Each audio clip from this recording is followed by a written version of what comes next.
Hello everyone, welcome to Quantsapp. So आज जे आपण बघणार आहोत ते स्पेसिफिकली आपण बघणार आहोत की इंडेक्स फंड्स आणि mutual fund, that means multiple types of जे फंड असतात त्याच्यामध्ये डिफरन्स काय आहेत, आपल्याला कोणत्या फंडमध्ये जे आहे ते स्पेसिफिकली अमाऊंट इन्व्हेस्ट केली पाहिजे किंवा म्युच्युअल फंड बाकीचे फंड्स कधी सिलेक्ट केले पाहिजे, इंडेक्स फंड्स आपण कधी सिलेक्ट केले पाहिजे.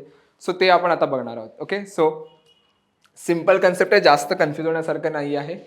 जर मी थोडंफार इंट्रोडक्शनबद्दल सांगायचं म्हटलं तर इन्व्हेस्टमेंट आपण जी करतो म्युच्युअल फंडमध्ये ती जनरली कशी असते की लेट्स सी, जसे मी जर म्हणायला काही अमाऊंट इन्व्हेस्ट करत असेल तसे बरेच लोक असतील ज्यांचा एक इन्व्हेस्टमेंट अमाऊंट जी असते ती फंड मॅनेजर जो आहे तो इन्व्हेस्ट करत असतो वेगवेगळ्या स्टॉक्समध्ये, इंडेक्समध्ये, राईट.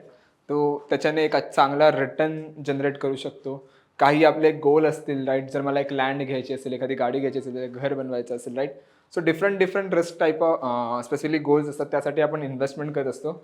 सो एक इन्व्हेस्टमेंट पर्स्पेक्टिव्हने आपण बघायचं ह्याला.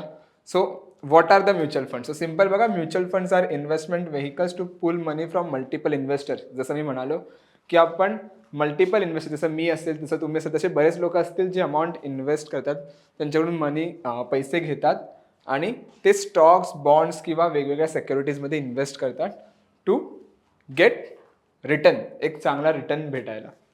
ओके, तेच जर मी सांगायचं म्हटलं तर what are index fund? Simple बघा, index funds are a type of mutual fund design to replicate the performance of a specific market index.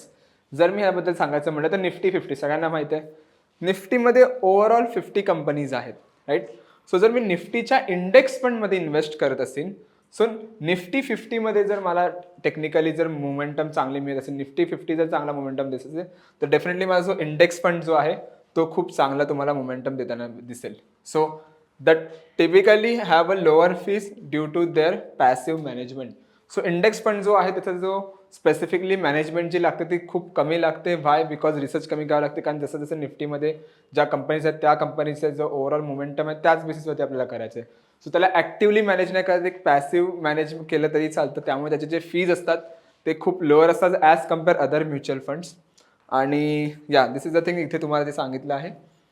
तेच the key difference, the main difference between mutual funds and index funds lie in their management styles and the fees. जसं मी म्हणालो की आता बघा, index फंडला आपल्याला replicate करतो with help of Nifty 50 किंवा अदर जे काही इंडेक्स आहेत ते, राईट. बट जर सपोज मी कोणत्या एक सेक्टर वाईज आहे किंवा एक स्पेसिफिक फंड आहे जो एका सेक्टरला फोकस करतो, किंवा इक्विटी, सपोज मी स्पेसिफिकली पाहिलं इक्विटी फंड आहे, तर इक्विटी फंड काय करतो की वेगवेगळ्या स्टॉक्समध्ये इन्व्हेस्ट करत असतो त्याची अमाऊंट, राईट. सो कोणत्या स्टॉकमध्ये इन्व्हेस्टमेंट काढायचे, कोणत्या स्टॉकमध्ये करायचे, सो ह्या गोष्टीसाठी आपल्याला स्पेसिफिकली जास्त जो टाईम आहे तो रिसर्चला इन्व्हेस्ट करायला लागतो. त्यामुळे बाकी जे फंड आहेत ते पॅसिव्हली मॅनेज नाही केले जात, त्याला ॲक्टिव्हली मॅनेज करावं लागतं as compare index fund. So नेहमीच जर तुम्ही बघाल ना तर इंडेक्स फंडची जी स्पेसिफिकली एक्सपेन्स रेशो असतो तो तुम्हाला कमी मिळेल, आणि इक्विटी फंडचा जो असतो किंवा डेट फंडचा जो असतो त्याचा तो एक्सपेन्स रेशो असतो तो थोडाफार तुम्हाला जास्त मिळतो, right. So this is called it. ह्याच्यामध्ये तेच मेन डिफरन्स आहे.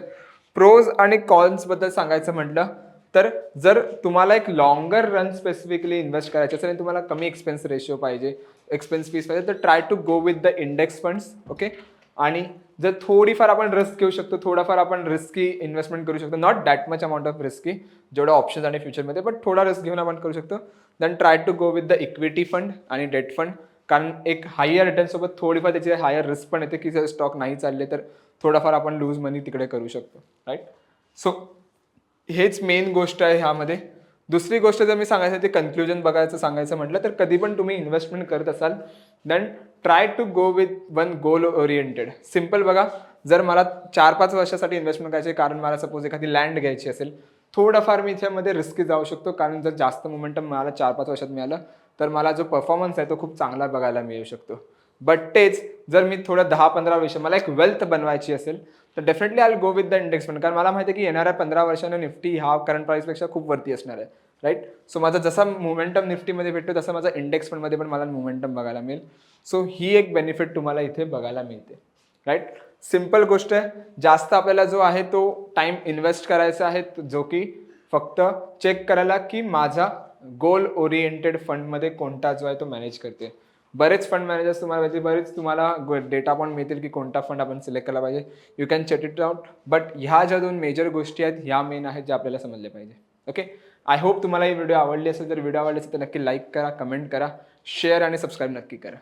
Thank you so much everyone. Thank you so much for a time.